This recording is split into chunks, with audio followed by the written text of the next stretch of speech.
चीन की भीषण वॉर ड्रिल से टेंशन में जापान को अपने आइसलैंड में हाईटेक जो इस समय अटैक का डर सता रहा है। जापान के 4 आइसलैंड में हाई अलर्ट जारी कर दिया गया है। इसके अलावा ताइवान से 100 से 200 किलोमीटर दूर है जापान का आइलैंड।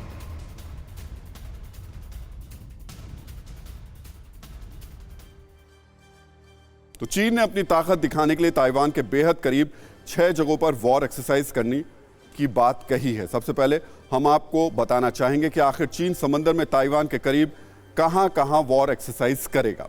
ये वो 6 एरिया हैं जहां चीन अपनी पावर दिखाएगा। यहां चीन ताइवान को डराने के लिए अपनी अटैकिंग पावर दिखाएगा।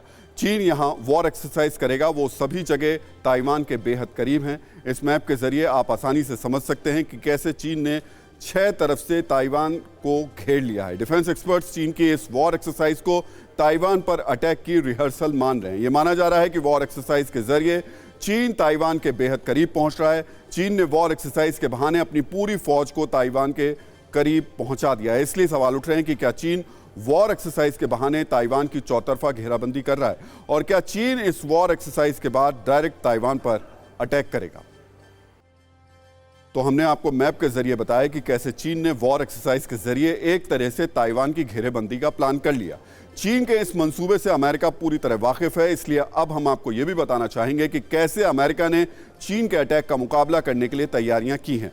अमेरिका का सबसे ताकतवर aircraft carrier USS Ronald Reagan Taiwan के पास फिलीपींस सी में मौजूद है। यूएसएस अब्राहम लिंकन जापान के करीब पैसिफिक में मौजूद है। अमेरिका का एम्बिफियस जो शिप है यूएसएस ट्रिपोली वो जापान के ओकिनावा में तैनाती उसकी कर दी गई है। अमेरिका का दूसरा एम्फीबियस शिप जो है यूएसएस अमेरिका वो जापान के सेसबो में तैनात है। यानी चीन अगर ताइवान के पश्चिम में मौजूद है तो अमेरिका ताइवान के पूरब में अपनी पूरी ताकत के साथ मौजूद है।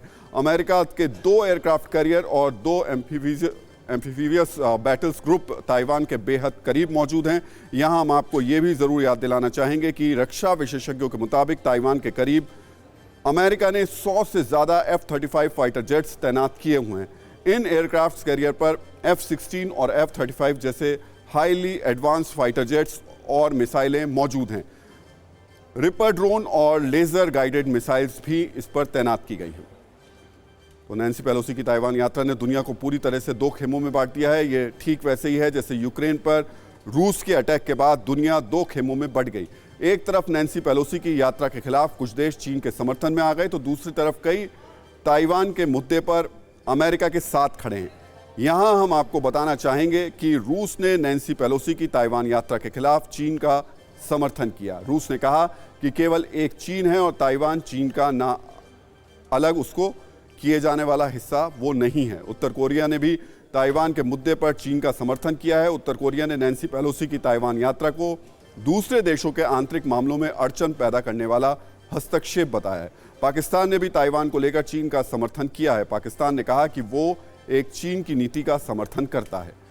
वेनेजुएला ने भी नैन्सी पेलोसी की ताइवान यात्रा के खिलाफ चीन का समर्थन किया है। क्यूबा ने नैन्सी पेलोसी की ताइवान यात्रा को भड़काने वाला बताते हुए चीन का समर्थन किया है। वहीं दुनिया के कई मुल्क अब ताइवान के साथ खड़े दिखाई दे रहे हैं और चीन के खिलाफ अमेरिका के साथ हैं। नैन्सी पेलोसी यात्रा के साथ ही ये तय हो गया कि अमेरिकी मजबूती से ताइवान के साथ खड़ा हुआ है। पेलोसी ने यह भी कहा कि अमेरिका मजबूती के साथ ताइवान की रक्षा करेगा। ब्रिटेन भी ताइवान के मुद्दे पर अमेरिका के साथ दिखाई दे रहा है। ब्रिटेन की ताइवान की स्वतंत्रता का उसने समर्थन किया है। वहीं अगले कुछ दिनों में ब्रिटिश सांसदों का एक दल ताइवान जाने वाला है। चीन ने इसे लेकर ब्रिटेन से नाराजगी जताई है।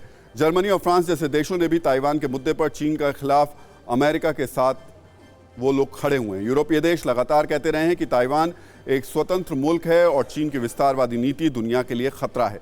यानी जैसे यूक्रेन के मुद्दे पर दुनिया 2 खेमों में बढ़ गई थी, ठीक उसी तरह अब ताइवान के मुद्दे पर भी दुनिया 2 खेमों में बढ़ गई है।